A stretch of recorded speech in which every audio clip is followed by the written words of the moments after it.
Isn't it true, Minister, that since you've been in government, crime's gone up by 7%? Yes or no? Now, technically, that's a closed question. And so the politician should only be able to answer yes or no. But no politician worth their salt would actually answer yes or no to that question. The reality is they'd use something like a bridge and say this: well, I think the real question is what's happened with violent crime. People on the doorsteps are telling us that's what they're concerned about. And violent crime has actually come down by 3% since we've been in government. Similarly, imagine a pop star on TV being interviewed about their latest album. The interviewer might ask the pop star, "Did you enjoy making the new album?" Now again, technically, they should just answer yes or no. But they won't. They'll say yes and then go into some well-rehearsed anecdote about making the album designed to make people interested and laugh, because after all, they're there to promote their new offering. So we can see that closed questions don't necessarily get closed answers. But the same is also true for open questions. Open questions are questions that start with words like how, which, where, when, why, what and who. And technically, we're told that they open people up, so they give a more elaborative answer. The fact is though, this isn't the case. We've all experienced that sales meeting where you've gone in and asked the prospect, "So how do you currently source the product?"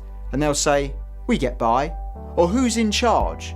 And you'll get a one-word answer: "Bill." In other words, just because you've asked an open question doesn't mean you get a very expansive answer. The truth is that while open and closed questions are a nice theoretical model, the key to getting your questions answered is something quite different.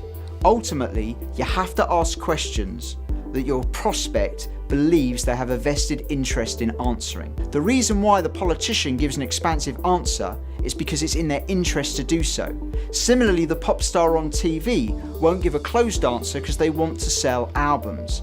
If you want a prospect in a meeting to open up to you, it's not about whether you ask them an open or closed question, it's whether they believe there's value for them in giving you a more expansive answer. If they think there is, they will be more elaborative. There are a number of ways that you can demonstrate there'll be value in answering your questions. For example, if you're perceived as an expert before you walk in the room, someone will be happy to talk to you. How the meetings come about, for example by recommendation or referral, may also mean someone thinks that it's worthwhile talking to you. And even how you frame the questions can demonstrate to someone that it's worthwhile answering them. Whichever way you do it, you must ensure that people believe there's value in answering your questions, and in that way you will get more expansive answers. So Minister, I will ask you for the 54th and final time, has crime gone up since you've been in office? Yes. Yes, it has. If you've got any questions, please leave them in the comment box. And to receive regular marketing updates, hit subscribe.